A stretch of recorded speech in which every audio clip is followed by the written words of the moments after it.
Myriam Pelletier, 33 ans, entrepreneur. Tu as un podcast et une communauté anticonformiste. Ton podcast s'appelle Liberté d'être podcast. Ton enjeu sociaux, débat d'idées, conscience collective, santé mentale. Tu fais aussi du modeling pour des lingeries, du bikini, des vêtements de sport.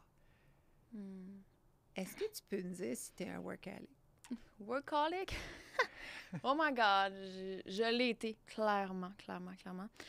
J'ai énormément travaillé. J'ai beaucoup fui, en fait, mes inconforts dans le travail. Il y en a qui fuient dans l'alcool. J'ai fui aussi dans l'alcool, dans plein d'affaires.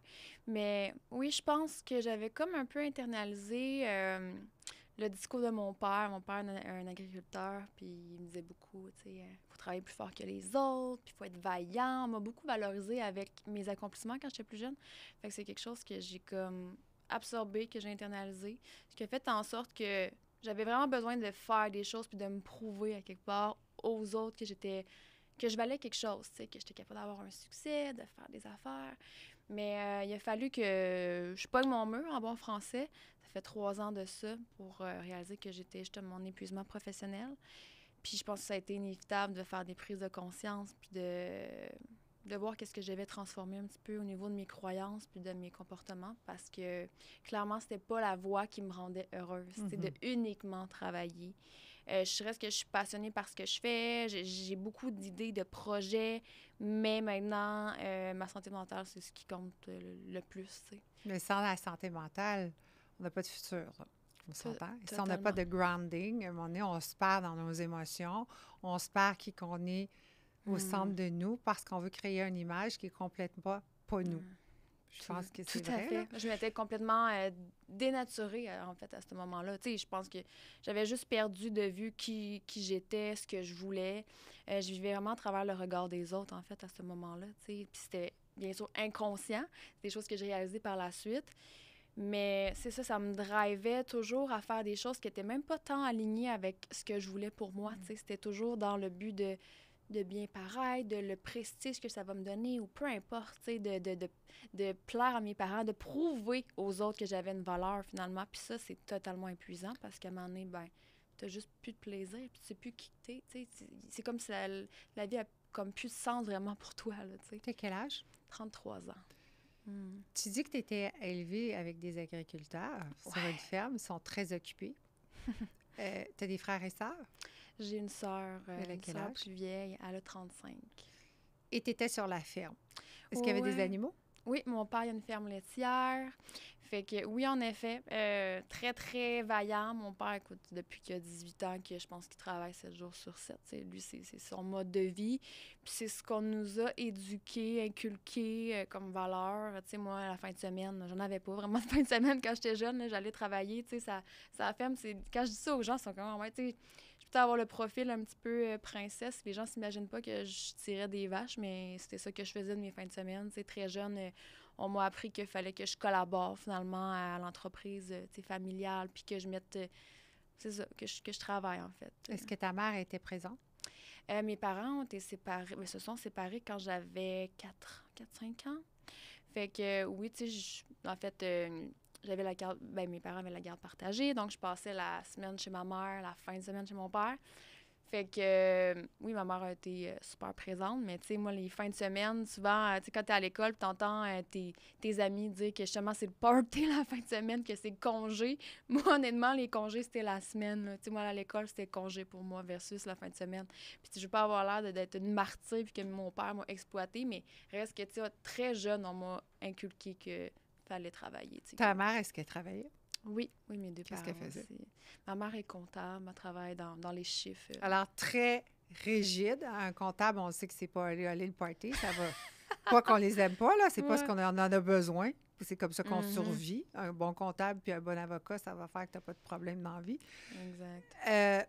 Très carré, tu l'as dit. C'est très carré. Je veux pas l'insulter, là. Non, mais c'est totalement ça. Et papa qui travaillait tout le temps fait qu'on a besoin de se faire aimer. Puis de la façon, j'imagine, j'ai pas été élevée sur une ferme là, ou avec des parents très structurés, très difficiles, mais je veux dire, tu devais dire, si je me lève pas, papa, il me reconnaîtra pas. Fait qu'il faut que j'attire son 100%. attention en me faisant dire, t'es fine, parce que c'est pas quelqu'un qui va te donner de l'affection, physiquement. Ouais. Ça se peut-tu? Honnêtement, j'ai pas eu des parents très chaleureux. Tu sais, puis je les aime beaucoup, puis c'est vraiment pas pour les dénigrer. Tu sais, je veux faire attention à mon discours parce que je sais que, tu sais, ça pourrait les blesser quand on fait. Mais tu sais, je veux dire, mes parents, c'est des baby boomers dans le sens qu'ils n'ont pas eu d'éducation émotionnelle. C'est pas quelque chose qu'ils ont appris à l'école. Il y a pas, tu sais, je veux dire, leurs parents leur ont pas nécessairement non plus donné Je pense que nos affection-là. parents, ils nous montrent ce qu'ils ont appris. C'est ça. Tu viens pas au monde avec le petit livre d'instructions dans la main. « Allô, maman, voilà comment j'ai besoin d'émotions. » Fait qu'ils nous apprennent ce qu'on connaît, ce qu'ils connaissent, puis on fait la même chose avec nos enfants. Là. 100%. C'est à nous de se guérir si on veut continuer notre cheminement, puis le faire autrement. Sinon, puis dans ce temps-là, ça fait pas si longtemps que ça, là, je suis sûre que tes parents sont pas si vieux que ça, ben si tu leur avais dit ça, ils avaient dit « Ben voyons, jamais j'ai pensé que je t'ai blessée à ce niveau-là. Ça se peut pas, je t'ai tellement aimée, je t'ai tout donné. » C'est ça. Tout à fait, ils ont donné leur 100%, ça, c'est certain. Je suis sûre que c'est vrai. Puis ils ont trié probablement quelques défauts ou traumas, tu sais, qui viennent de leurs parents. Fait que, tu sais, pour ça, je suis extrêmement reconnaissante, mais c'est sûr que, oui, il y a eu un manque, je pense, de reconnaissance au niveau de mes émotions, une certaine sensibilité. Moi qui étais hyper sensible, très émotive. C'est ça, comme tu l'as dit tantôt, un père très travaillant. Une mère qui était pas très proche de ses émotions, tu sais. Non. Puis je la comprends. Oui, c'est ça. C'est sa job. Imagine-tu émotionnel comptable? Le match n'est pas très bon. Pense-y. Ouais. Souvent, moi, je dis tout le temps ça. Les avocats, ça, c'est ma pensée, ça ne veut pas dire que c'est bon. Avocats, dentistes, ingénieurs, fermiers, politiciens, comptables. Tu vas, tu sais, voir dans le studio de yoga plié en 14. Non. Ils vont aller faire de la course. Ils vont faire des Ironman. Ils sont des performants. Les artistes, les vedettes, les gens plus souples vont aller faire du yoga. Tu sais, le sport, tu sais, qu'est-ce que je veux dire? 100%. Ils vont se retrouver. Pas que c'est pas bon de faire des Ironman, là. J'en ai jamais fait, je ne sais pas. Mais je veux dire, ça doit être très conditionné. Fait que dans ta vie à toi, tu as décidé de faire un tournant. Et ça fait 3 ans. En 2020. Oui, tout à fait. En octobre 2020, c'est ça, que j'ai fait cette grosse prise de conscience-là, en fait. Comment? C'est à travers une fin de semaine de développement personnel, puis je sais même pas comment que ça m'est tombé dessus un peu, là, je te dirais, à travers les réseaux sociaux et tout ça. C'est un coach quand même connu ici à Montréal qui s'appelle Marc Dumaine, qui organisait, il appelait ça un séminaire, whatever, tu sais, c'était une fin de semaine vraiment axée sur le développement personnel en groupe. Puis j'ai eu une amie, une collègue, justement, j'ai dit hey, « ça te tente dessus, tu sais, ça me parle, je pense que ça va nous faire du bien. » Je m'attendais pas à me faire rentrer dedans de même, là, sincèrement, mais tu sais, positivement. Je pense que j'allais là en me disant moi, j'aime la croissance personnelle, je pensais pas faire de si gros constats, mais rapidement, j'ai compris que je m'embarquais dans quelque chose, là, puis il y a eu un avant et un après, sincèrement. Puis j'en ai fait de l'insomnie quasiment quelques nuits, là, tellement que c'est comme si j'avais passé de l'inconscience à la conscience, tu sais, du pilote automatique à « OK, là, je comprends bien des choses. » Qu'est-ce qui t'a réveillé ce week-end-là que tu as pris conscience que tu ne savais pas?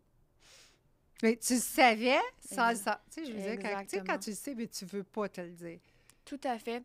Il y avait beaucoup de monde autour de moi, des amis, des gens qui m'aiment, qui me disaient « Tu travailles trop, tu sais, t'es en épuisement là, professionnel. » Puis moi, on dirait que c'était comme « Oui. » Tu sais, je disais « Oui, c'est vrai, je suis en épuisement. » Mais c'est comme si c'était juste au niveau du mental. Je l'avais comme juste rationalisé. « OK, là, je suis en épuisement. » Mais c'est comme si je l'avais pas pris le temps. Je m'étais pas déposée là-dedans. Je m'étais pas dit, je l'avais pas assimilé. On dirait qu'il fallait que je l'intègre plus profondément pour être comme, OK, là, c'est vrai, là, c'est pas juste comme une phrase qu'on me lance de même, là. C'est ça qui se passe, là, tu sais. Puis j'avais besoin d'arrêter. Je veux dire, j'étais dans une course folle d'action sans cesse. Fait que, tu sais, il a fallu justement que je sois assise sur une chaise avec pas de téléphone, pas de travail à faire, avec plein d'humains, puis un coach qui te pose les bonnes questions, puis qui t'oblige un petit peu à voir la réalité en face, puis aller faire un petit voyage intérieur, finalement. Est-ce que ça t'a causé de l'anxiété ce week-end-là? Pas de cellulaire, pas de téléphone? Ben, honnêtement... Parce que là, on te sortait de ta zone. Oui, vraiment. Puis c'est toi qui payes pas, puis c'est toi qui a conduit pour aller... Tu sais, la fille, non, tout va bien, mais je vais m'en aller faire entrer dedans. Oui, tout à fait. C'est vrai que j'ai été anxieuse cette fin de semaine-là. Je me souviens vraiment là, que c'était inconfortable. Tu sais, je veux dire, je fuyais ça depuis combien de temps, là, tout ça, là, tu sais, c'est difficile d'affronter ça, là, affronter pourquoi je me suis rendue là? C'est quoi ma souffrance? C'est quoi mon problème? Tu sais, tu penses que c'est ça. Bien, c'est-tu un problème ou c'est peut-être juste combler un vide? Mon Dieu. Oui, c'est sûr, il y avait un vide intérieur parce que j'avais aucune intimité avec moi-même. Tu sais, dans le sens que quand je parle d'intimité, je parle pas de sexualité. Non, mais souvent, on pense à ça, mais tu sais, j'étais déconnectée de moi-même, finalement. Fait que je prenais pas soin de ce qui se passait à l'intérieur de moi, de mes émotions, de mes désirs, de mes besoins. J'étais très dure envers moi-même, tu sais, vraiment extrêmement exigeante. J'avais toujours des standards, tu sais, élevés. Puis mon discours interne était honnêtement violent, à mon sens, là. OK. Fait que je pense que c'est une accumulation de tout ça, à un moment donné, qui était extrêmement lourd à porter, là. Mais au point que tu as arrêté. Tu étais avec quelqu'un en business quand tu as pris la décision d'arrêter. Elle, qu'est-ce qui est arrivé à ce moment-là? Ben, j'ai pas arrêté immédiatement, hein, parce que, tu sais, en bonne workaholic que j'étais. Oui, non, mais moi, je le dis que je l'ai, cette maladie-là. Dans 100 là. On l'a tous. C'est difficile de tirer la plug, hein, à 100 Ben, l'as-tu tiré aujourd'hui, vraiment? Non. Tu l'as transformé en quelque chose de mieux, qui te convient à ton cerveau, qui te fait dire, maintenant, je suis centrée sur moi. Oui, là, tu es dans la... Moi, je pense que tu es vraiment... Je te vois souvent sur les médias sociaux, puis je trouve que tu es... C'est plus une job, c'est une continuité de toi. Tout à fait, oui. Mais tu es quand même un workaholic. Oui, c'est partout, tu fais bien ton travail, tu es juste sur ton X. C'est ça. Je pense que c'était comme un alignement que j'avais de besoin. Tu sais, d'apprendre à me connaître. Coudonc, je suis qui, moi? Tu sais, quand les autres me disent pas je suis qui pour moi, dans le fond. C'est où mes limites? C'est ça, tout ça, mes limites, mes besoins. Qu'est-ce que j'aime faire? Je n'avais plus de passion. Tu sais, il n'y avait rien qui m'apportait du plaisir, de la joie, de la paix. C'était que genre du grind mode du travail. Puis sinon, ben le peu de temps que je tirais la plug, c'était justement dans les parties, l'alcool. Tu sais, j'avais comme un besoin de ressentir quelque chose parce que T'étais un homme. Tu sais, homme, qu'est-ce que je veux dire? Gelé. Tout à fait, c'est physiquement, c'était plus là. Ça faisait mal. Oh, oui.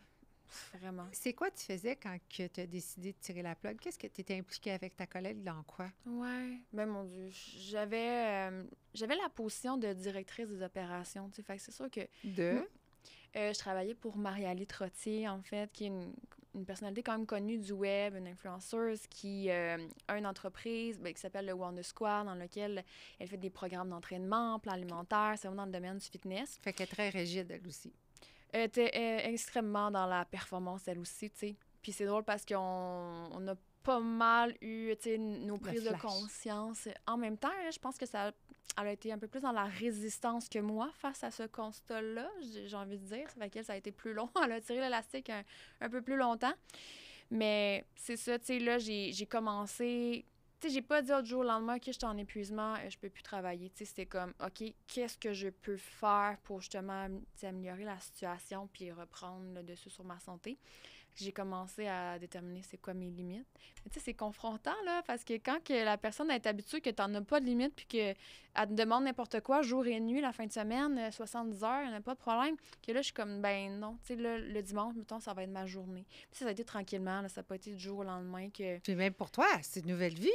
Ah ouais, ça a été, on oublie là, ce qu'on dit aux autres, mais même nous, on va avoir la tentation de retourner le dimanche, j'ai peut-être qu'elle a besoin de moi. La culpabilité des débuts. À quel point c'est pas naturel de prendre soin de nous, genre, puis de se prioriser. C'est mal vu. Bon, c'est pas de qui nous juge, au juste, là, de dire... Moi, j'ai jamais eu un coup de téléphone ou un texto de dire « Hey, c'est mal vu, tu t'as pris une journée de congé. » Y a-t-il quelqu'un qui fait ça? Ouais. C'est nous qui faisons ça. Ce qu'on nous a appris, 100%. Ce qu'on veut dégager. Parce que c'est très important ce qu'on représente. Tu as dit plutôt que de te faire voir, te faire connaître, c'est très important. Aujourd'hui, tu as un podcast qui est très, très bien. Merci. Et tu penses-tu que tu as encore besoin de te faire voir? Parce que c'est un peu tricky, là, qu'est-ce qu'on dit. Tu sais, quand on dit, moi, je suis rendue humble, j'ai pu me faire voir, mais là, je tourne, puis je tourne, puis je tourne. Là, tu dis, ben voyons. Tu sais, monsieur, madame, tout le monde, ils n'ont pas des podcasts, là. Non. On a besoin de ça. Je vais le dire, la vérité. Moi, j'adore faire des podcasts. Je pensais jamais que j'aimerais ça. Puis je pense que je suis sur mon X. Puis c'est sûr que je vais m'améliorer. On veut toujours de la place. Puis toi, tu es vraiment sur ton X. Mais est-ce que tu as peur parfois quand on dit le discours qu'ils disent, ben elle a dit qu'elle était fatiguée, puis là, elle est tout le temps en train de se montrer. Tu sais, qu'est-ce que je veux dire? Mais j'assume pleinement que j'adore avoir l'attention, tu sais, sincèrement. Moi, plus jeune, tu sais, quand j'étais enfant, je veux dire, moi, j'étais Britney Spears, là, genre. Tu sais, dans le sens, je dansais dans ma chambre, j'étais extravagante, j'avais un micro, j'animais tous les spectacles, tu sais, cégep, whatever. J'étais tout le temps, tout partout, ce qu'on pouvait me voir, là, tu sais, je voulais être mannequin. Fait ben, que, tu l'es? oui, c'est ça. J'ai fini par aller vers ce que j'aime, finalement. Ça a pris un certain temps, là. T'étais-tu gênée? Entre le vouloir puis le faire, hein? C'est deux choses. Ouais, je sais pas si j'étais gênée. J'ai peut-être un côté un petit peu timide parfois. Mais je pense que ce qui me bloquait plus, c'est la peur que ça fonctionne pas. Tu sais, la genre de peur de l'échec. Mais tu sais, envers moi-même, être comme, ah, ben, tu sais, j'ai pas réussi. C'est comme si j'osais pas, finalement, me prioriser. T'as peur de te faire juger par les autres ou par toi-même? Est-ce que tu mets ton standard de jugement envers toi très haut? Je me suis jugée très, très longtemps, là, tu sais, puis encore aujourd'hui, je pense que je suis vraiment... tu sais, je porte attention à mon discours intérieur. Je suis plus consciente, je suis plus capable de m'observer, de prendre un pas de recul par rapport à comment je me traite et tout ça. Mais encore aujourd'hui, je pense que ça va être un travail de toute ma vie, là, tu sais, d'avoir plus de compassion envers moi, d'avoir plus de bienveillance. De l'amour. Clairement. Puis, tu sais, au niveau du jugement des autres, ouais, je pense qu'on le porte tous d'une manière ou d'une autre, là. On a-tu peur de se faire dire qu'on n'était pas à la hauteur? Ah ouais, mais ça, c'est parce qu'encore une vraiment. fois, moi, je pense que ceux qui nous jugent sont souvent ceux qui n'ont pas fait ce qu'on a fait. 100%. Puis, tu sais, moi, je pense que c'était plus la peur de décevoir. Ça revient un peu au même, mais, tu sais, c'est ça, la peur que les gens soient déçus de qui je suis, de mes performances. T'es tellement belle. Ouais, arrête, là. Pour vrai, quand même, je te le dis, tu vas pas me croire, là. C'est ça, elle va dire. Mais pour vrai, t'es une belle humaine qui a pris conscience de quelque chose qui fonctionnait pas, puis tu l'as changé. Ouais. Chapeau! Oui, je te remercie. C'est un chemin qui demande beaucoup de courage. Ben, mais l'évolution personnelle et c'est la pire job qu'il n'y a pas. On travaille sur nous-mêmes. Allô? C'est ingrat, on n'est pas payé pour ça. On paye à part de ça. Oui, c'est ça de paye. On paye parce que... Mais toutes les autres affaires, on peut contrôler. Ça, nous-mêmes, c'est la personne qu'on devrait apprendre à connaître le plus au monde. Tellement. Mais on va prendre des cours pour apprendre à se connaître. Ça marche pas, là. Bien, parce qu'on nous a conditionnés à aller chercher les réponses à l'extérieur de nous, tu sais, à quelque part. La valorisation externe. Dis-moi que je suis correcte. Valide-moi dans ce que je suis. C'est-tu la bonne décision? C'est comme si on donne plus de valeur à l'opinion des autres versus la nôtre. Tu sais, quand tu y penses, y a-t-il une logique en arrière de ça? C'est vraiment spécial. Mais je pense que c'est un conditionnement à travers notre éducation, à travers le système scolaire qui nous dit, tu sais, les profs, ils nous disent c'est quoi notre valeur en fonction de la moyenne, puis nos notes, c'est... Tout ça, je trouve ça assez spécial, honnêtement. Mais c'est parce que c'est pas tout le monde qui apprend pareil. Il y a des gens qui c'est des artistes qui n'ont jamais été à l'école. Puis ils gagnent leur vie. C'est plus obligé d'avoir un baccalauréat, puis un MBA, puis avoir l'université. Je te dis pas que c'est pas ce qu'il faut pas faire. C'est pas ce que j'ai dit. Mais il faut pas se définir avec un morceau de papier. J'ai quelqu'un une fois qui m'avait dit toi, tu as du guts, comme plus d'un gars. J'ai dit pourquoi? Il dit moi, j'ai juste un diplôme sur le mur, j'étais avocat, mais je ne ferai jamais ce que tu fais. Ouais. Toi, tu n'as aucun tu vas foncer, tu sais. Puis une fois, je fais beaucoup de yoga, toi aussi, hein, d'ailleurs. Oui, j'aime ça. Et au début, quand on venait dans notre première classe de yoga, as-tu déjà remarqué notre comportement mental? Tu ne veux pas y aller parce que tu as peur. Oh, ouais. Puis moi, je dis tout le temps en joke, 30 ans plus tard, que je fais du yoga, c'est parce que le monde sont tellement occupés sur la tête. Penses-tu qu'ils ont le temps de voir si tu es capable de te plier? Passe-y, là. Mais c'est parce qu'on est habitué à être dans la performance aussi. Tu sais, puis exemple, un cours de yoga, ben, t'es comme là, je fais-tu la bonne affaire? Tu sais, est-ce que ma technique est bonne? Est-ce que je suis le groupe? Et que t'as pas ton corps va te le dire. Hey, c'est parce que t'es là pour relaxer, mais t'es juste dans ta tête. Puis c'est drôle, parce que j'ai fait ce constat-là récemment quand j'étais allée dans un cours de danse. Puis j'adore la danse. Mais moi, suivre une chorégraphie, c'est pas pour moi. Je me sens pas bonne dans le sens que tu sais, je suis tellement dans ma tête, à justement essayer de suivre le rythme, puis là, à me comparer, puis ci, puis ça. J'ai pas de fun. Moi, j'ai envie d'être dans mon corps, j'ai envie de m'exprimer, j'ai envie de faire circuler l'énergie, de... Ben, vas-y plus. Ben, c'est ça, mais... Tu sais? Mais je suis comme, ça existe-tu un endroit autre que les bars, les clubs, mettons, pour justement aller comme s'exprimer comme ça? Mais j'ai juste une prise de conscience. Il y en a, est-ce que tu as déjà vu? Les danses extatiques, les choses comme ça. Oui, dans les yogas, il y en a maintenant. Ouais, ben moi, sur la Rive-Sud, ça se fait très rare. Tu me donnes tes contacts. Ben oui, ça m'intéresse vraiment. Mais dans les HRM aussi. À Val-Morin, des week-ends de danse puis de spiritualité. Ouais. Mais tu sais, il faut que tu sois là. Puis là, il faut que tu fasses attention parce qu'ils vont dire, elle est vraiment freak, elle, là, parce qu'elle s'en va avec son rouge à lèvres, puis les cheveux grichés jusqu'en haut, puis elle va nous faire croire qu'elle va au yoga, au ashram. Oui. Oui, ça existe. Parce que autant que je suis intense d'un côté, j'ai besoin d'être moi de l'autre. Ouais. Toi? T'assumes ce que tu es, finalement? Bien, tu sais, c'est parce que je le sais, là, j'ai 54 ans. Allô, je me réveille pas comme ça, là. Je le sais, j'aime ça, je veux ça, j'ai toujours été comme ça, puis je vais jamais arrêter. Mais j'ai l'autre côté que je vais aller faire du yoga 4 jours dans le bois, au ashram Shivananda, à Val-Morin. Tu t'assois à terre pour manger 4 jours. C'est un retreat, là. Pas de cellulaire, pas de téléphone. J'adorerais ça, c'est sûr. Je suis très partante.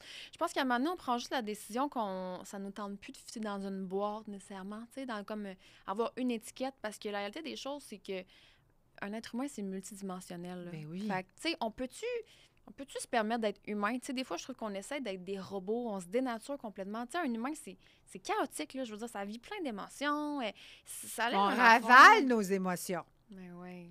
En cas que, qu'est-ce qu'ils vont penser? Si-tu la bonne invitée? J'ai-tu mis le bon outfit? Tu sais, là, tu commences, puis ça n'arrête pas, là.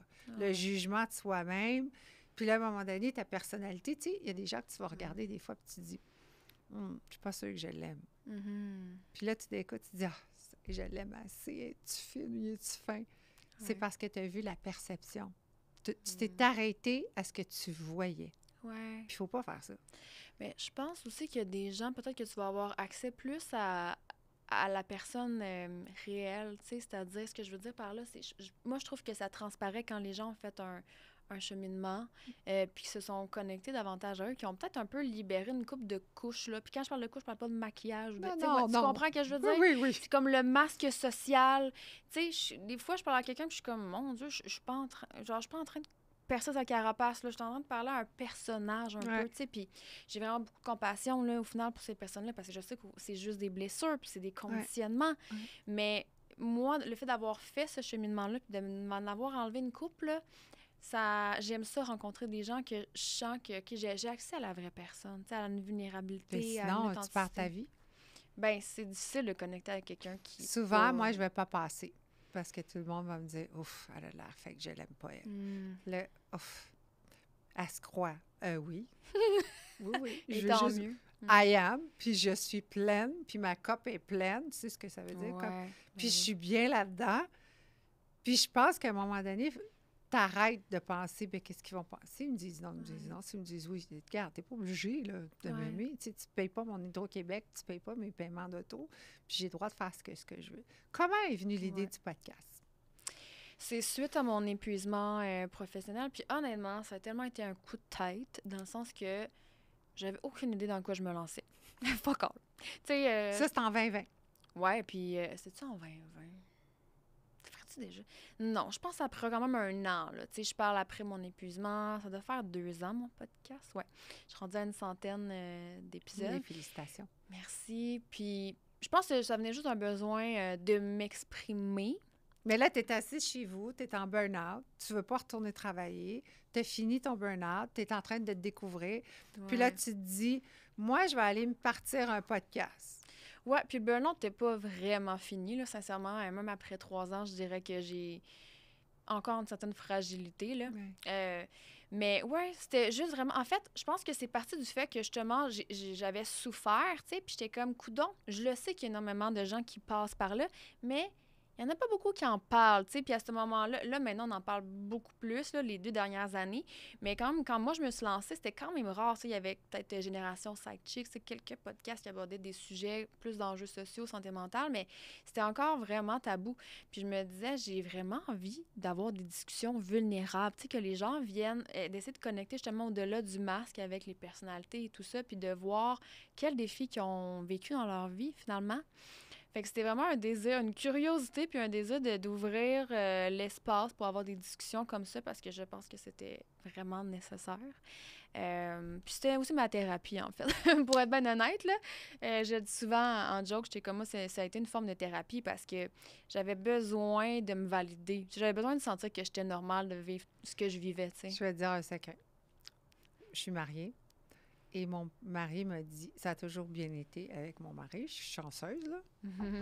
Et il m'a dit que depuis que je fais les podcasts, il dit, c'est ta thérapie. Tu as tellement changé. Ah ouais. J'ai dit, pour vrai, il dit, oui, t'es vraiment, tu leur parles, ils te parlent, puis t'as moins peur de ce qu'ils vont penser. Puis comme, en tout cas, moi, en tout cas, j'ai un psychologue, puis mon psychologue, il me dit, tu fais une intense thérapie, Mère. T'as pas fini, t'es en train de te découvrir à travers les autres parce qu'on a des 100%. points en commun. Ben oui. Puis moi, je choisis vraiment des entrepreneurs qui ont fait... Il n'y en aura pas 2, là, comme toi, là, qui a des podcasts. Il y a une personne qui vient, c'est cette personne-là. Mais à chaque fois que je choisis quelqu'un, je me dis, je sais pas pourquoi, mais il y a quelque chose. Ouais. Je vais aller voir c'est quoi que je connais dans elle, qui me reconnaît puis qui m'appelle. Ouais. Puis je pense que souvent, on est surpris. Est-ce que des fois, dans des podcasts que tu as interviewé des gens que tu étais sûr, c'était pas ça du tout, là? Oui, ben que j'étais sûre. Sont-tu vrais tout le temps? Non, clairement, c'est sûr qu'il y a des gens que, tu sais, j'ai senti qu'il y a certaines personnes qui avaient plus de difficultés à aller en profondeur ou démontrer une certaine vulnérabilité. Ça m'est arrivé de sentir que, bon, ça va être une discussion un petit peu plus en surface ou dans l'ego, puis c'est correct, tu sais, je respecte la personne au final. De façon générale, toutes les discussions m'ont amené quelque chose, mais j'avoue que, tu sais, il y en a peut-être une couple avec qui ça l'a moins cliqué, mais à quelque part, t'apprends sur toi, t'apprends sur la vie, tu sais, ça nourrit tellement. Mais au début, j'étais extrêmement dans le contrôle, tu sais, c'est normal parce que, écoute, j'étais pas habituée, puis je voulais donc bien être bonne, là, tu sais, finalement, puis j'étais beaucoup dans le contrôle de mes questions, dans l'insécurité de comme, mon Dieu, je veux-tu avoir, tu sais, je veux-tu avoir un blanc, je veux-tu avoir quelque chose d'intéressant à dire, fait que j'ai vraiment beaucoup développé mon écoute puis ma présence, là, ça, c'est quelque chose que je trouve vraiment intéressant que le podcast m'a apporté, parce que, tu sais, ça roulait très vite dans ma tête, puis moi, de me déposer dans le moment, c'était quand même quelque chose de difficile. J'ai compris que c'était nécessaire pour connecter réellement avec quelqu'un, tu sais. Fait que j'ai vraiment développé ça, puis une curiosité aussi vraiment envers les autres. Tu sais, j'adore m'exprimer, mais j'étais aussi très curieuse d'en apprendre plus, tu sais, sur les autres. Ça te fait grandir. 100%. Puis comme tu dis, les êtres humains, on est tous des miroirs l'un de l'autre. Et puis des fois, c'est tellement confrontant. J'ai eu des épisodes, des fois, là, que j'ai mangé des genres de claques d'en face. Mon ego avait mal, là, parce que j'ai reçu des professionnels. Ben, j'essaie d'avoir un exemple là, pour toi. Là. À un moment donné, je pense que c'est Manu Lemire qui est un conférencier, coach, puis il m'a vraiment repris sur comment j'avais formulé ma phrase. Je me souviens pas, c'était comme... Mais c'était bienveillant, là, mais je pense que ma question, c'était est-ce que c'est normal? Puis il était comme... Oh, mais normal, c'est quoi dans le sens? C'est comparé à quoi? T'sais, en tout cas, puis il était comme... Il avait tellement raison. J'étais comme, ah, j'étais dans mes dents solides. Puis j'étais comme, OK, j'apprends à la dure, mais...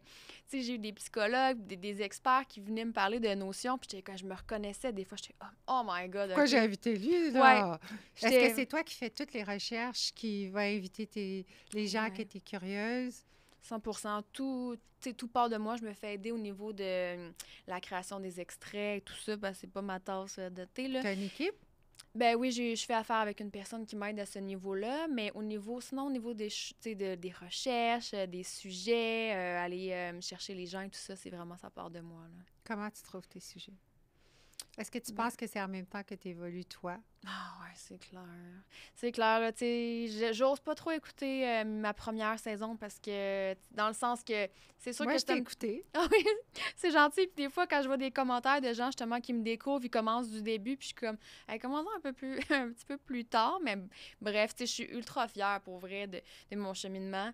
Mais c'est sûr que oui, il y a eu une évolution. Puis je suis vraiment allée en fonction de ce qui me nourrit. Tu sais, oui, je le fais aussi pour que les autres en profitent, en bénéficient, mais c'est vraiment, tu sais, c'est mon projet, là. Tu sais, c'est ma thérapie. Tu es bien là-dessus. Tu es sur ton X, ça paraît. Oui, 100%, j'adore.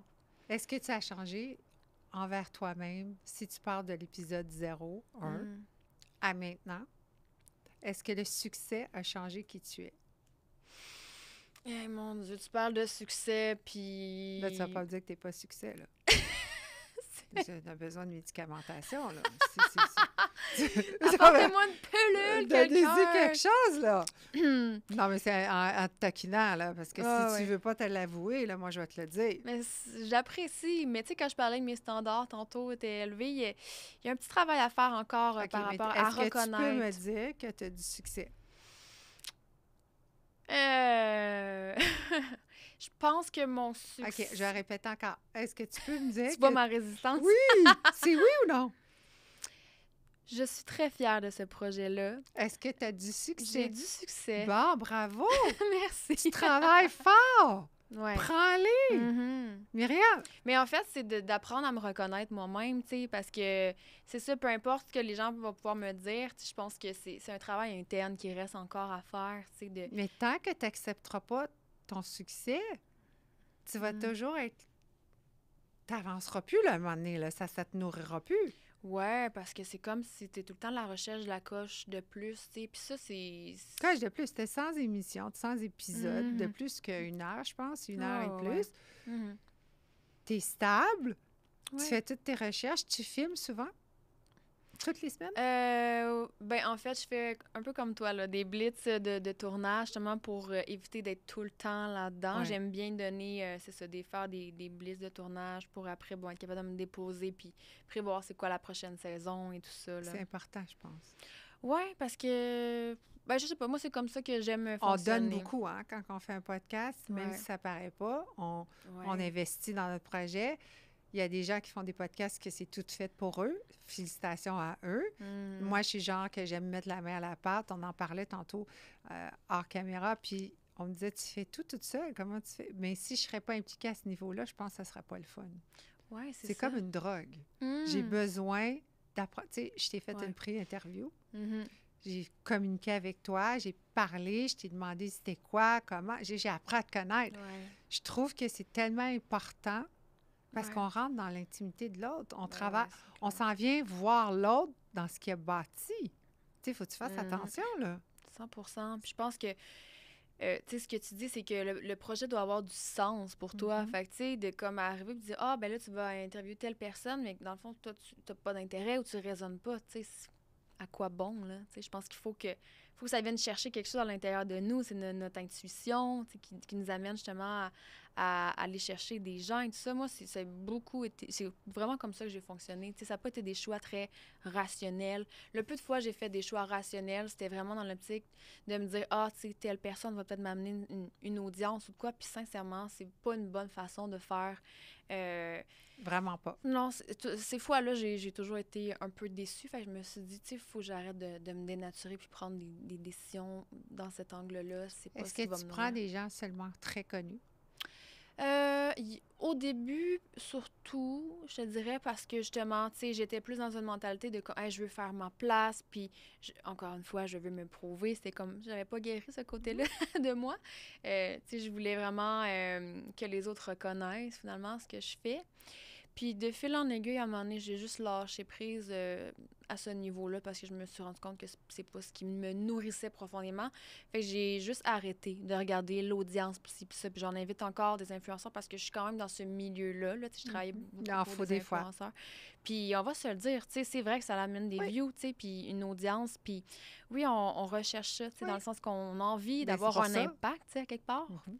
Mais je pense que, tu sais, monsieur, madame, tout le monde a clairement de quoi d'intéressant à dire, là. Fait que je sortis un petit peu la gamine des influenceurs pour aller plus vers des personnalités, des experts, des conférenciers, n'importe qui. Parce que, mon Dieu, que tout le monde a quelque chose d'intéressant à dire. Tout le monde a un vécu, tu sais, à quelque part. Moi, je suis allée chercher des entrepreneurs. Au début, dans ma tête, là, c'est pour être des gens, femmes et hommes, anglais, français, qui est complètement différent de ce qu'on connaît. Puis, c'est important pour moi que même si tu n'as pas de médias sociaux, tu n'es pas connu. Tu sais. Ma plus grosse interview a été en date. Vous en avez vu juste 9, mais il y en a on est déjà en 2e saison. Toi, tu es dans la 2e saison. Quand on va t'entendre, je vais être probablement rendue à la 3e saison. Là, ils sont en train de regarder la première saison. Et c'était les fermes Dominique Grégoire. Le monsieur, il n'y a même pas un site Internet. C'était sur l'agriculture.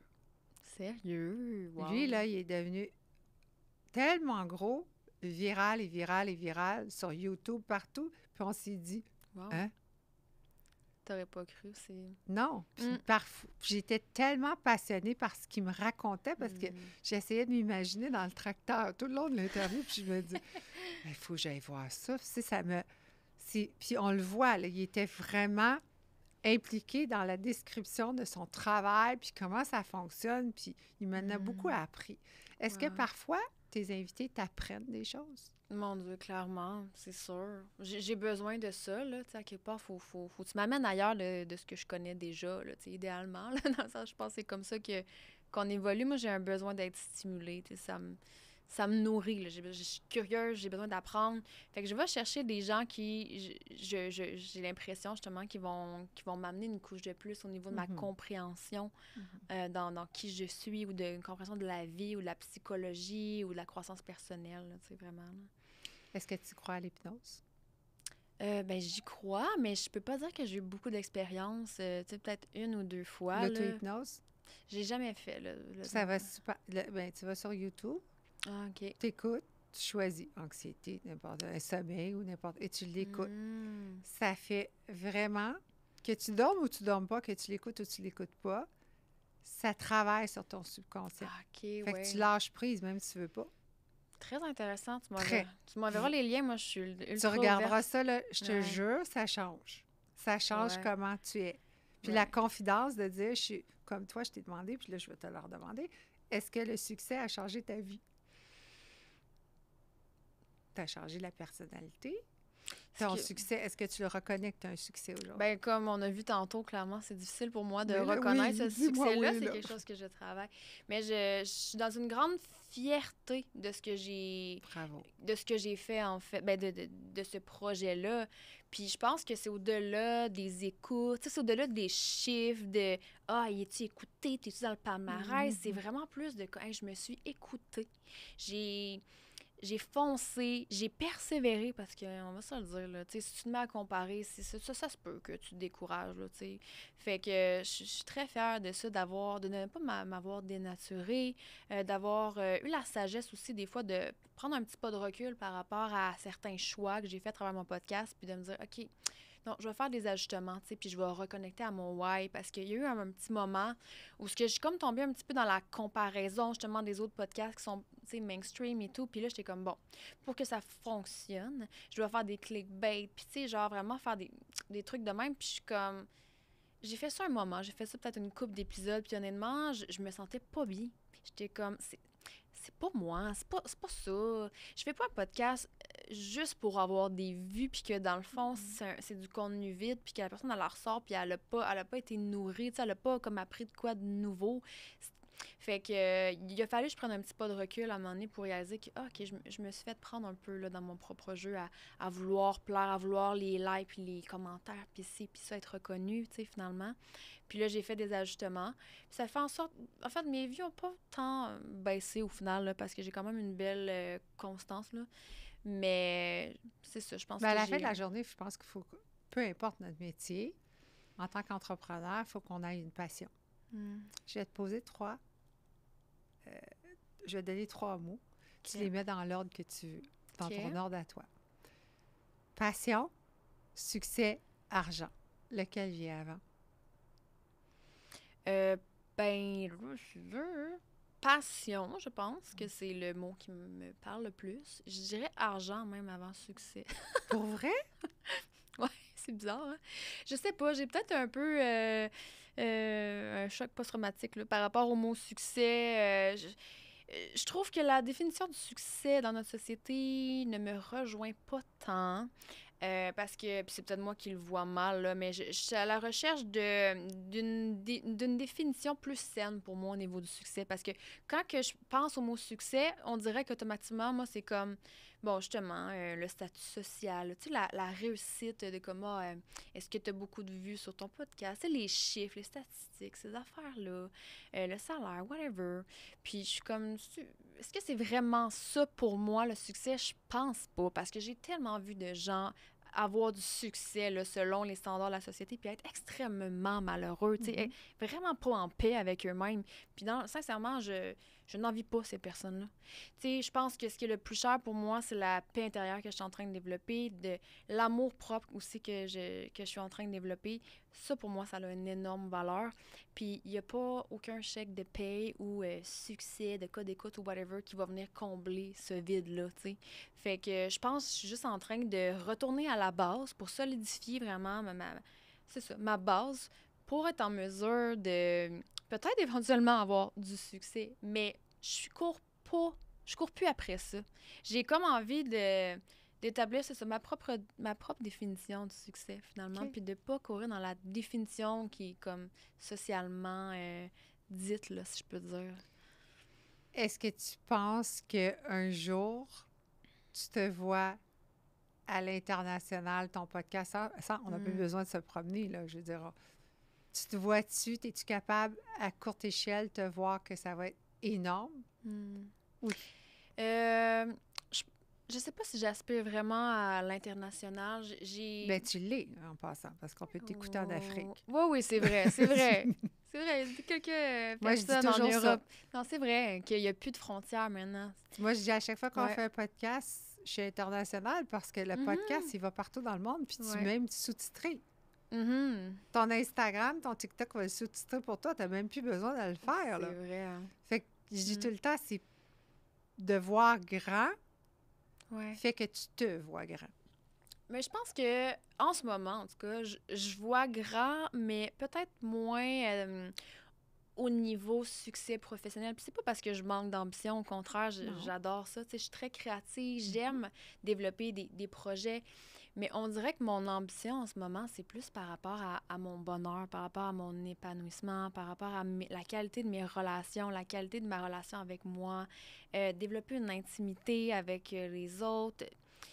Ouais, on dirait que c'est là, mon ambition est plus là. C'est là que j'ai envie de plus mettre d'énergie, de passer plus de temps avec moi, à prendre soin de moi, à être là pour les autres, tu sais, à contribuer. Est-ce que tes amis ont changé depuis que tu as fait le tournant? Est-ce que tu es obligé d'en laisser sans le vouloir? Ils font plus partie de ton cheminement. Est-ce que tes amitiés ont beaucoup changé vu que ta vision de ta vie à toi a changé? Est-ce que ça a apporté un changement? Oui. Oui, c'est sûr. Tu sais, j'ai une personne en particulier là, que j'ai comme dû prendre la décision de prendre un pas de recul par rapport à cette relation-là, tu sais, tout simplement parce que je trouvais que c'était rendu toxique, tu sais, puis à quelque part, c'est comme si on se parle, mais on n'est plus sur la même planète parce que, tu sais, elle n'a juste pas dans le même cheminement que moi. Puis c'est correct. C'est ça. Puis j'ai aussi des amis, justement, qui m'ont accueilli là-dedans, puis qui sont pas nécessairement dans le même cheminement, mais, tu sais, avec qui que je suis quand même capable de raisonner puis d'avoir des discussions, tu sais. Fait que c'est sûr qu'il y a eu une évolution. Puis je te dirais que j'ai l'impression qu'inévitablement, quand il y a comme une grosse transformation interne qui se fait, ben c'est ça, tu sais, il y a un impact sur l'environnement externe, là, puis il y a comme une solitude, des fois, qui peut s'installer. C'est le psychologue Paul Simard qui m'avait glissé un mot par rapport à ça, puis... Être bien avec sa solitude, c'est très important. Oui. d'apprendre à être bien Oui. avec soi, tu sais. Puis C'est long, puis c'est compliqué, là. ah oui, puis on dit ça, puis je trouve que, tu sais, c'est comme une phrase qu'on peut dire que les gens vont comme juste comprendre en surface, mais je pense que c'est quelque chose qu'il faut vraiment se déposer avec, puis de, tu sais, laisser tomber les distractions, les téléphones, c'est ça, même les méditations guidées, comme, lâche le bruit. Genre, reste en silence. Puis c'est extrêmement inconfortable pour la majorité des gens parce que, mon Dieu, on a peur de ressentir. Maintenant, tu sais, on a Moi, été... je suis bien quand il n'y a rien. Mhm. Moi, je vais aller en C'est- voiture toute seule, là. Il n'y a pas de musique, il n'y a rien, là. Je fais juste m'en aller. Tu sais, mettons qu'il n'y a pas de Tellement. trafic, c'est rare, là, mais mettons qu'on monte dans le nord, puis il n'y a pas zéro trafic. Je suis toute seule, je conduis, là, puis je suis comme... Je me dépose avec moi-même, je Ouais. pense à mes choses, je suis comme... Je suis rendue où avec moi-même, là? Je fais comme un check-in, tu sais, comme quand Ouais. on rentre à l'hôtel, puis on dit, bon, là, je vais aller voir si tout va bien. Mais là, je suis comme un scan. Est-ce que ça t'arrive de faire ça, toi? Oui, tout à fait. Tu sais, de plus en plus. Puis je te dirais que, tu sais, pour moi, il y a quand même... Ça a été un défi d'apprendre à faire ça. Parce que, comme je disais tantôt, tu sais, je me suis vraiment beaucoup déconnectée. Fait qu'il y avait quand même beaucoup, tu sais, de choses oppressées, des émotions accumulées, des blessures, plein de choses que j'avais pas nécessairement, justement, triées. Fait qu'il y a comme eu un gros ménage. J'ai eu besoin d'affronter un peu ce chaos-là, tu sais, à quelque part. Puis j'avais peur... Tu sais, peur d'avoir peur, dans le sens que c'est comme si, à un moment donné, t'es tellement comme déconnecté de toi-même que tu sais plus trop si c'est dangereux d'aller là. Oui. Genre, c'est comme si tu te sens pas en sécurité d'aller Ouais. à l'intérieur C'est de l'inconnu. toi. C'est de l'inconnu, puis tu sais pas trop ce que tu vas trouver là. T'es comme, est-ce que C'est je suis confortable. prête? Ouais, Parce totalement. qu'on bâtit notre vie sur la base de notre jeunesse. Mhm. Essaye de défaire ça quand, tu sais, toi, tu t'en as aperçu tôt, chanceuse, mais tu as Ouais. eu mal avant de t'en apercevoir. Tu sais, tu Ouais. hit bottom rock, là. Tout à Fait fait. que c'est très difficile parce qu'on se construit sur ce qu'on connaît. Ouais, puis moi, j'ai envie de dire que je me suis construit ma vie sur mes blessures, genre. Mais tout le quelque monde. part, c'est ça. Tout le monde, Myriam. Mm. Puis ça fait mal, là. Ouais, de Parce réaliser qu'il faut ça, que tu c'est dur. pardonnes à toi, Exact. il faut que tu pardonnes à ceux qui t'ont fait les blessures Ouais. sans être fâché. Parce que sinon, ça devient de l'ego. Mhm. Ben, tu sais, moi, j'ai envie de dire que tu as le droit d'être fâché un peu, mais de pas rester là-dedans Ah, mais parce non, que parce que là, quelque tu part, deviens la victime de l'autre. c'est ça. Mais tu sais, on a toute une petite période de victimisation, là. On est bien là-dedans, hein, mais pas trop Ah, longtemps parce que là, c'est tu guéris ça. plus. Tu fais juste Exact. mettre « Ah, pauvre moi, pauvre moi, pauvre moi ». Ton C'est ça. conjoint est arrivé Ouais. dans une période de ta vie qui était difficile, hein? Pauvre lui. Mais non. Ça y allait. Il fallait qu'il l'apprenne. Puis Ouais. s'il est resté, il est encore là. Ben Je oui. pense que c'est parce qu'il y avait quelque chose à apprendre là-dedans. Ouais, Est-ce que c'était 100%. difficile de te laisser aimer dans cette période-là? C'est vraiment une bonne question. Pour vrai, j'aime ça que tu me poses ça. Je pense que c'est un défi, ouais, quand même, pour moi, d'accueillir pleinement l'amour, tu sais, à quelque part. Encore aujourd'hui, je l'aime profondément. On connecte, j'ai une connexion spirituelle incroyable là, avec cette personne-là. Mais j'ai encore un petit peu des blocages par rapport à l'intimité. Puis c'est quelque chose sur lequel je travaille vraiment très fort en ce moment. L'auto-sabotage, hein? On est bon là-dedans? Ben, il y a un peu de ça, mais moi, je dirais que, tu sais, développer une intimité avec moi-même, c'est encore quelque chose que je travaille très fort. À accueillir, en fait, tout ce que je suis, parce que, mes qualités, mes forces, mes qualités, je les aime bien, là. Mais, tu sais, mes petits côtés plus faibles, j'ai envie de dire, mes vulnérabilités, mes peurs, mes doutes, ma culpabilité, Mais est-ce que mes tu es capable hontes. de te déposer sur lui quand tu as ces insécurités-là sans avoir peur? Je me suis trop déposée à un certain moment, j'ai envie de dire. Ce que je veux dire par là, c'est que mon chum, il est très présent, très empathique, très à l'écoute. Il m'a énormément conseillé, supporté. Mais j'étais tellement fatiguée et j'avais comme pas la maturité émotionnelle, je pense, à ce moment-là, de comme me responsabiliser puis d'être autonome avec ce qui se passait à l'intérieur de moi. Là. Il y a comme eu un moment où c'était trop, tu sais. Je me suis vraiment appuyée sur lui. Et il a été très fort de supporter ça. Mais il est venu un moment où j'ai fait des prises de conscience, et lui aussi, puis qu'on s'est dit, OK, c'est pas à lui à supporter tous mes problèmes, mes doutes et tout ça, là, tu sais. Fait que Ça vient vraiment... lourd Ben oui. sur Puis l'autre. Tout à fait, tu sais. Puis je pense Elle qu'il y a est des fragile, puis là, ils viennent qui veulent te over-protéger, puis là, t'es comme, ben là, arrête de me protéger, je suis capable de prendre mes décisions parce qu'on fait comme C'est ça, ça. hein? On fait des up and down. Ouais. Puis à un moment donné, sans notre béquille, ben c'est dangereux. Ça a créé une drôle de dynamique dans le couple qui était un peu comme élève-enseignant. Tu sais, c'est un peu comme si mon chum était positionné au-dessus de moi, là, si je peux dire. Puis, Est-ce que t'aimais ça? ben, ça m'a rendu service à un certain moment. Puis je pense que lui aussi, il se plaisait dans ce rôle-là durant un moment. Sauveur. Ouais. Puis à un moment donné, on est comme, ben, dans le fond, tu sais, on essaie-tu d'équilibrer la patente? Fait que, tu sais, on s'est parlé, puis il y a comme eu des adaptations, des ajustements. Ça a été confrontant autant l'un que l'autre. Mais là, je te dirais qu'on est en train justement de développer cette dynamique-là qui est plus mutuelle, dans laquelle je pense que je suis plus autonome, si je peux dire, plus responsable. J'ai connecté à mon pouvoir personnel, en fait, parce que je savais pas trop il était où, là. Je le cherchais pas mal à ce moment-là. Je le donnais aux autres, là. J'étais comme, ouais, voilà, mon pouvoir personnel, tout le monde va pouvoir me dire qui je suis puis ce que je dois faire, tu sais. C'était une période un peu de victimisation, puis je l'accepte parce que, écoute, j'avais besoin de vivre ça, mais il y a eu un moment où j'ai vraiment renoué avec ce pouvoir-là intérieur, puis ça a vraiment collaboré positivement à la dynamique de mon couple, là, c'est Comment sûr. tu y as dit? Il a fallu qu'on prenne un petit peu de recul. On s'est pas laissé, mais j'ai une amie qui était partie en voyage, puis qu'elle a un beau condo à l'île des Sœurs. Puis j'étais comme, il n'y a pas question que ton condo reste vide le temps que tu n'es pas là. Fait que j'étais allée faire un tour là. Plusieurs mois, mais tu sais, moi et mon chum, on se voyait quand même la fin de semaine et tout, mais ça nous a fait du bien de pas être ensemble 24/7 parce que moi, je travaille à la maison, lui aussi. Qu'est-ce qu'il fait? Mon chum, il travaille chez Desjardins en assurance, en finance, en fait, là. Complètement à l'opposé de toi. Très structuré. Ouais, mon chum, c'est un hyper rationnel. C'est vrai qu'on est très différents. On se complète beaucoup, puis... Ouais, c'est ça. On s'équilibre, j'ai envie de Mon dire. mari est pareil. Ouais. Très l'opposé de moi. C'est intéressant, hein? Très rationnel, très calme, toujours le même emploi depuis 36 ans. Pour lui, c'est comme ça. Il a toujours été... C'est un homme de peu de mots, mais quand il parle, ça veut dire quelque chose. Il dit pas des niaiseries. Tu le verras pas dans un party en train de monter sur une table, là, tu sais. Ouais. Non. Mais je pense que j'aurais pas envie de sortir avec quelqu'un qui qui est comme moi. Je pense qu'on le sait pas au début. Puis il y a quelque chose qui nous attire à cette stabilité-là parce que nous-mêmes, on n'en a pas. Ouais. Est-ce que tu comprends? Ben, oui, je comprends. Tu sais, je pense que plus jeune, ce qui m'attirait, c'est des gens un peu plus comme moi. Ah, ben ça, c'est-à-dire c'était le fun. intense. Hey, ils font vivre Ça- tout plein de... Ça dure 3 minutes. C'est ça, c'est la grosse dopamine, là. Mais, tu sais, c'est comme les papillons, l'attirance. Oh my God, il est tellement Je vais spontané. mourir sans nanana. lui. C'est fantastique. Son Exact. odeur, tout. Tout à fait. Puis, tu sais, avec mon chum, ça a été vraiment pas ça.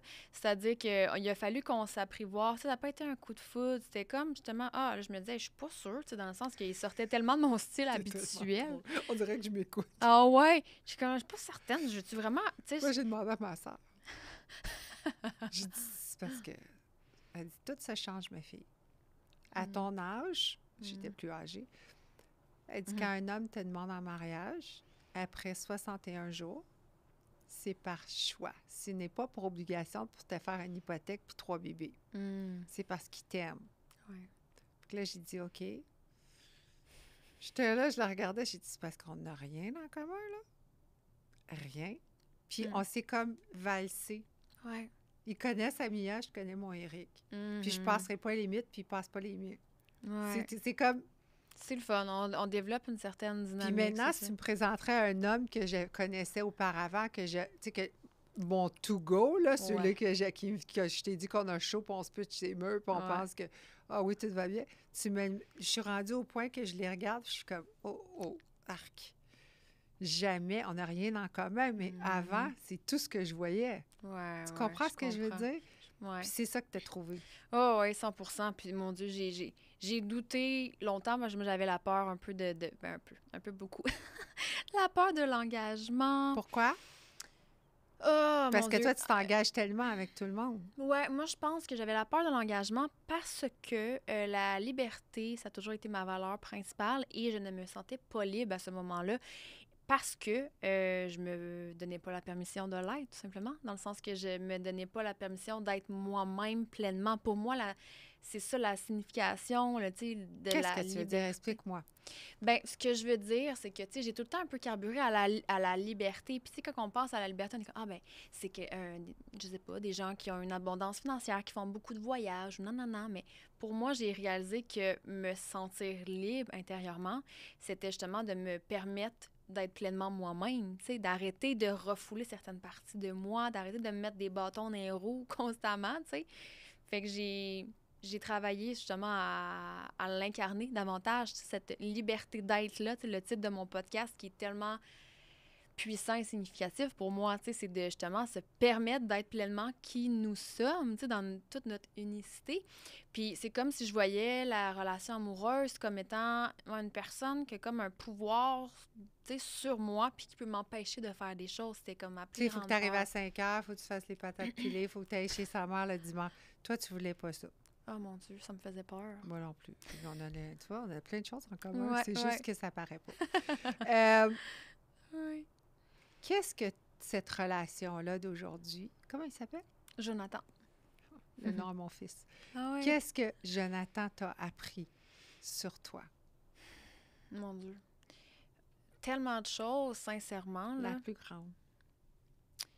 Ben, ça va être un peu tabou, là, ce que je veux parler, mais je t'en avais glissé un mot dans notre On s'en conversation. Puis, tu sais, là, écoute, c'est peut-être pas l'affaire la plus grande, mais mon chum m'a vraiment ouvert l'esprit par rapport à l'utilisation des psychédéliques à Oui. des fins thérapeutiques. Oui. Là, je pense entre autres à la psilocybine. Microdosage. Ouais, microdosage. Les champignons. Puis, tu sais, je me permets d'en parler parce que, ben, je sais encore clairement tabou, puis on est très peu éduqués, mais reste qu'il y a énormément de chercheurs, de psychologues, et ça depuis de nombreuses années, qui fait des recherches et que c'est prouvé scientifiquement les impacts sur la santé mentale. Si on le prend à petite dose, on ne dit pas d'en prendre 3 doses, puis exactement. Ça, c'est un autre buzz. Puis de faire des thérapies assistées, tu sais, puis de pas ne prendre ça à la légère, parce qu'en effet, tu peux prendre du moche, puis rien que pour triper, puis tu vas absolument rien apprendre sur toi et sur le monde. Ça pas de bien.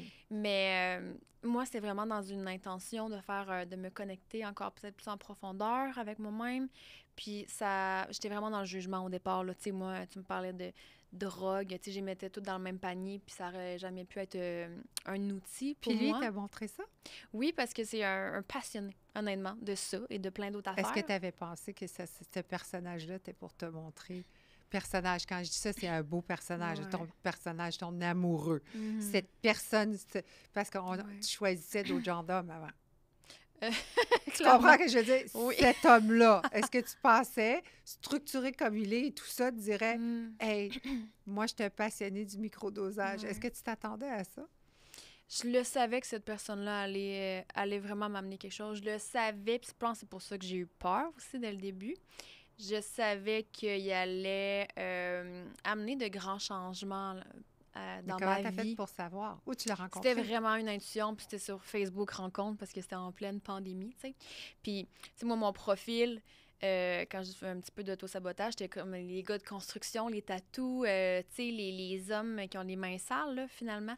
Fait que, tu sais, quand j'ai vu le profil de mon chum, c'était... Tu sais, il y avait une part de moi qui était comme, tu sais, c'est pas mon genre, c'est pas ce qui m'attire, mais je le savais que c'est ce que j'avais de besoin, tu sais. Puis je pense que c'est important de comprendre ça, c'est que des fois, ce qui va t'attirer, tu sais, sur le coup, c'est juste une pulsion, mais c'est souvent pas vraiment ce que tu as besoin, c'est un feu de paille. Parce que je savais que mon chum allait m'amener une certaine stabilité, une écoute, une empathie.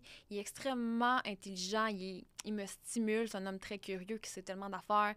Fait qu'il m'a vraiment ouvert sur plein de choses, puis j'ai développé vraiment ma spiritualité avec lui. C'est une personne qui est aussi très spirituelle, même si on dit qu'il est très rationnel, carré, mais il est aussi très dans la spiritualité. Comme mon conjoint. Ouais, fait très. Ça prenait ce on dirait pas, là, tu vois Eric arriver, tu te dis, OK, c'est impossible, il est flexible, lui, là.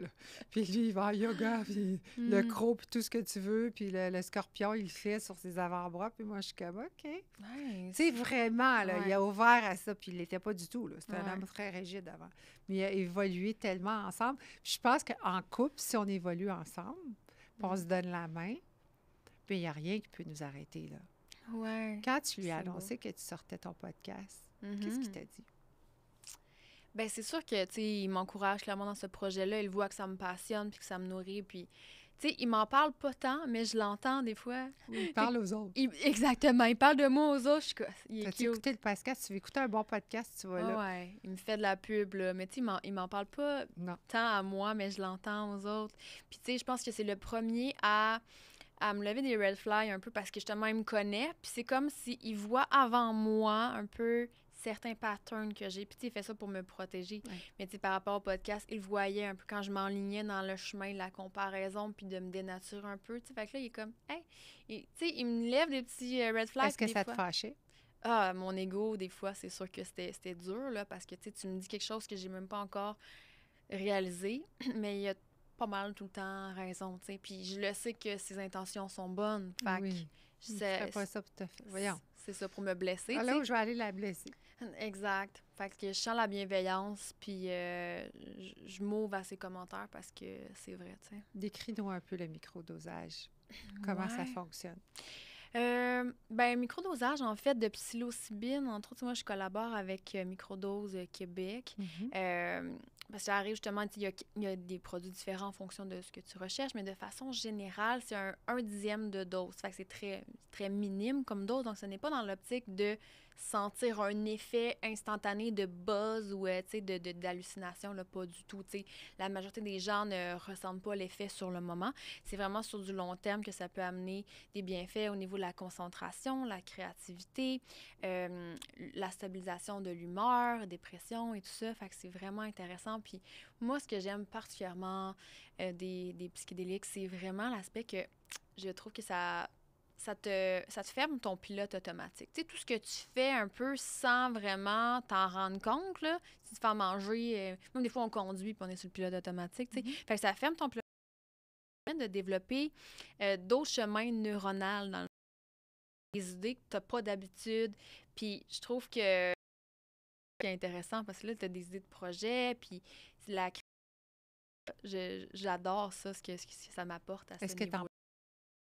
Non, tu sais, faut pas en prendre dans tous les jours parce que dans effet, là. Fait que tu peux alterner soit 3 jours, il y en a qui en prennent quelques jours, après ça, ils font une pause. Il y a différentes façons de faire. Mais de façon générale, moi, je le fais vraiment de façon plus spontanée. Une fin de semaine, une journée, je le sais que je me réserve un moment pour moi.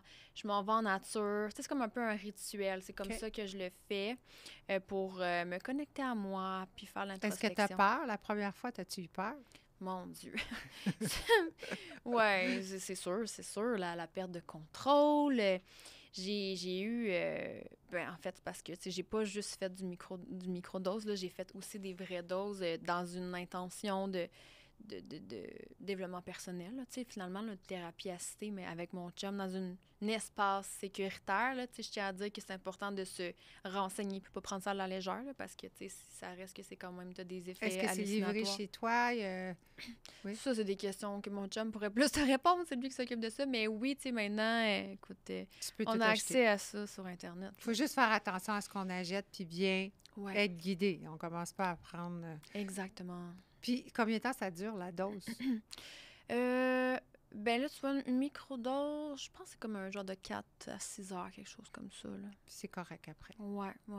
Ça dépend des substances, ça dépend de la dose aussi. Mais c'est des grands voyages. Qu'est-ce que tu as appris là-dessus? Qu'est-ce que ça t'a apporté? Qu'est-ce que ça t'a fait découvrir un coup? T'as arrêté d'avoir peur d'en prendre? Qu'est-ce que ce genre de microdosage t'a appris sur toi? On dirait que rapidement, comme ça, j'ai de la misère à cibler une chose, mais je pense que ça brise un peu ton armure, tu sais, parce que à quelque part, tu sais, notre ego est là pour nous protéger, puis des fois, tu sais, c'est vraiment dans notre subconscient, on veut pas conscientiser, tu sais, des blessures, des doutes, des choses qui sont arrivées dans le passé. Fait qu'on dirait que ça te met un peu tes blessures en pleine face, puis ça a l'air un peu violent comme ça, mais tu sais, quand on pense aux drogues, par exemple la cocaïne ou l'alcool ou whatever, c'est comme des substances qu'on utilise un peu pour se fuir soi-même, tu sais, pour décrocher de qui on est, là, de notre vie, de nos problèmes. Sortir de notre corps. Exactement. Tandis que ça te connecte profondément à la source, à qui tu es, là, tu sais. Fait que c'est sûr que si tu es dans une journée où tu es un peu anxieuse ou whatever, ben tu vas le sentir. Tu sais, ça peut être inconfortable parce que ça accentue ce qui se passe à l'intérieur de toi. Fait que c'est comme plus facile de comprendre les messages. Puis il y avait beaucoup de choses que j'avais compris rationnellement, tu sais, que j'avais rationalisé, de ah oui, je le sais, là, j'ai telle blessure, puis telle affaire, puis là, tu sais, genre, j'aimais bien ça le dire. Mais on dirait que sur ces substances-là, je le ressentais profondément. Le dire, là, c'est pas le ressentir. C'est ça, je l'intégrais, là, vraiment. Fait que c'est comme si mes apprentissages étaient plus profonds. Je comprends. Oui, c'est ce que ça l'apporte. Est-ce que tu vas être maman? C'est un projet? Bonne question. Ben, pas encore. C'est pas un projet qui est sur la map pour le moment. On en jase, moi et mon chum. C'est déjà arrivé qu'on en discute, à savoir, tu penses-tu que t'en veux, c'est ça? Je pense que oui, mais je sais pas quand. Puis j'ai pas encore j'ai pas un sentiment d'urgence par rapport à ça. J'ai pas comme à me dire oh my God, que j'ai hâte à ce moment-là. Ou mais il y a des moments, des fois c'est ultra spontané, là, que j'ai comme juste un sentiment là, qui m'envahit, puis comme je le feel, là, tu sais, que je pourrais être une bonne mère, tu sais, puis que j'aurais envie d'avoir une relation différente, tu sais, avec mon enfant que j'ai eu, avec mes parents. Je pense que tu vas être une très bonne mère. Fais-toi confiance. Merci. Tu vas, parce que tu as travaillé sur toi. Oui, c'est ça. Je pense que tu vas y arriver. 2, 3 petites dernières questions, vite. Les blitz. Oui, des blitz. Un podcast, tu peux en vivre aujourd'hui. Est-ce que c'était à un moment donné que tu as eu peur de ne pas être capable d'en vivre? Comment tu as fait pour arriver à en vivre, d'arriver à ce que tu sois capable de vivre d'un podcast? Qu'est-ce que tu as fait? Bien, honnêtement, je ne vis pas de mon podcast. OK. J'ai des commanditaires, j'ai des partenaires, j'ai la chance d'avoir des collaborateurs qui me suivent depuis le tout début. J'ai vraiment une stabilité, puis je suis tellement reconnaissante pour ces personnes-là qui m'ont fait confiance. Mais je n'arrive pas à en vivre, puis je pense que ça a été longtemps une pression, justement, que je me suis mis. Tu sais, je pense que quand tu parlais de la définition du succès tantôt, je pense que pour moi, c'était ça un peu le standard que je m'étais mis. Je m'étais dit, ben ça va juste être un succès, ce podcast-là, quand que, justement, tu sais, ça va générer plus de revenus, puis ci, puis ça. Puis à un moment donné, j'ai comme juste lâché prise là-dessus, puis je me suis dit, ben écoute, non, dans le fond, c'est pas pour ça que... C'est pas la raison pour laquelle je me suis lancée, tu sais. Fait que c'est vraiment plus une passion. Oui, il y a des revenus qui sont générés, mais c'est pas suffisant pour vivre. Tu sais, je suis à mon compte, je fais d'autres choses, en fait. Qu'est-ce que tu fais d'autre? Ben, je suis chargée de projet. Moi, à la base, j'étudie en marketing. Fait que j'accompagne justement des entrepreneurs à travers leur business, principalement au niveau des opérations. C'est vraiment ça mon expertise. J'ai comme la compréhension des opérations en général dans l'entreprise, tu sais, les tâches qui doivent être faites justement pour arriver du point A au point B, tout ça, puis s'assurer qu'il y a une cohérence dans l'équipe. Fait que tu es capable, ça doit être plus facile pour toi d'avoir ton podcast à ce moment-là parce que tu sais le cheminement. Oui, 100%. J'ai beaucoup appris dans mon expérience dans laquelle j'ai vécu mon épuisement. Tu sais, j'ai vraiment beaucoup appris sur l'entrepreneuriat et tout ça. Fait que c'est sûr, ça m'a donné des outils, tu sais. C'est un bien pour un mal. Oui, 100%. Dans 5 ans, t'es où? C'est cool comme question. Sont bonnes tes questions, j'aime ça. Merci, c'est pour ça qu'on... Ouais, non, mais c'est vrai, je trouve ça... C'est des vraies questions. Ouais, j'adore. Je me vois être peut-être dans le milieu du coaching. Je pense que j'ai vraiment envie de contribuer. Je le fais avec mon podcast, mais je pense que je vais peut-être le faire différemment. À grosse échelle. Oui, à travers mes réseaux. Sur un stage. Peut-être un stage, un podcast, whatever, je sais pas. Un podcast live. Ouais. Ça serait cool. Je sais pas ça va être quoi la forme, mais j'ai envie de contribuer à la conscience collective, à l'épanouissement des autres, si je peux faire en sorte d'éviter certaines souffrances. Un petit changement. C'est ça. Des fois, c'est une personne qui va avoir pris un mot dans la salle puis que ça va dire « Ah oui, j'avais pas vu ça de même. » Vraiment. Puis je pense que je vais encore plus incarner ma liberté d'être, c'est-à-dire que je vais encore avoir plus, m'avoir plus découverte, tu sais, personnellement. J'ai envie de voyager aussi beaucoup. De me permettre encore d'être plus libre au niveau de mon emploi du temps, de viser une abondance aussi, de travailler encore plus intelligemment, j'ai envie de dire. Ça me parle plus, moi, du 70 heures semaine, là, tu sais, c'est plus, non, c'est plus ce que j'entrevois, en tout cas, pour moi. Je me vois entourée aussi de personnes avec qui je peux vraiment connecter. Grandir. Avoir une intimité. C'est très difficile de trouver des gens qui grandissent avec toi. Oui.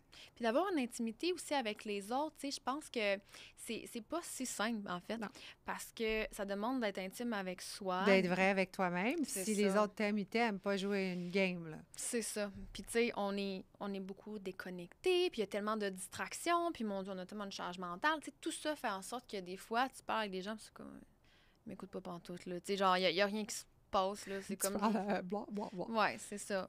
Fait que ça me nourrit pas trop, tu sais. J'ai envie de m'entourer de personnes qui sont dans l'amour, dans la bienveillance, mais dans l'ouverture d'esprit aussi. Tu sais, c'est tellement important pour moi, ça. J'aime justement que chaque personne est unique. Je trouve tellement qu'on devrait miser là-dessus au lieu de se sentir pas normal, d'être, tu sais, différent. C'est vraiment hot d'être différent. D'être différent, je trouve que ça nous fait grandir à vouloir connaître les autres parce qu'on est curieux. Ouais. Tu te sens différent, puis tu te dis comment ça que les autres sont pas comme ça. Puis je trouve que ça fait des belles interactions. Que parfois, tu vas dire, eux autres sont amis. Hein? Qu'est-ce que c'est ça? Mais je trouve que c'est ça, l'évolution, de travailler sur soi-même. Est-ce que tu comprends ce que je veux dire? Oui, tout à fait. Puis c'est vrai que plus que tu t'ouvres justement à ta propre personne, plus que tu es en mesure de t'ouvrir aux autres, tu sais. Fait que tu accueilles justement ces différences-là, ces doutes, whatever, tu sais. On en a tous des insécurités, un côté, tu sais, plus sombre. Puis de l'avoir accueilli chez moi me permet justement d'être plus dans l'ouverture, tu sais, chez les autres. Parce que avant, c'est pas parce que j'étais dans le jugement, mais c'est juste que j'étais tellement hypersensible, je ressentais beaucoup de choses. Puis c'est comme si des fois, il y avait un inconfort, il y avait une petite anxiété sociale parce que l'opinion de l'autre était tellement importante. Fait que c'est comme si je parlais, mais là, je me demandais, elle pense à quoi. Puis tu sais, j'étais comme ailleurs, là, à la place d'être vraiment trop en train de vivre. à se lancer ce que l'autre pense. C'est ça. Fait que dans ça, c'est comme... Je veux, dans 5 ans, là, moi, je continue à me libérer. Je continue à être encore plus dans ma vérité, puis dans la paix intérieure, l'amour. Voilà. Et moi, je te souhaite... d'accepter ton succès. Oui, j'en repars avec ça. Je veux vraiment te dire que tu es succès et tu glows le succès et j'espère que tu vas l'accepter. J'espère que tu vas dire, moi, j'ai le succès maintenant. Puis tu as le droit. Tu as le droit. Il n'y a personne qui a le droit de te dire que tu n'as pas le droit d'accepter ton succès. Puis shout it out. Dis-les fort. Moi, j'ai le succès. Je l'ai. Maintenant, c'est mon outil à faire ce que je veux. Tu sais, je veux dire, sans être trop arrogante, mais dire, je vais prendre ce cadeau-là puis je vais l'utiliser à mon potentiel. 100%, je suis vraiment d'accord. Fait que je te remercie, puis oui, je pars avec ça. Moi, je te remercie. 100% remercie, puis je te souhaite encore plein de succès, puis de l'amour envers toi-même. Oui, merci, je le prends. Je te remercie. Tes questions étaient excellentes, j'adore. Merci. On a fini. Une belle profondeur.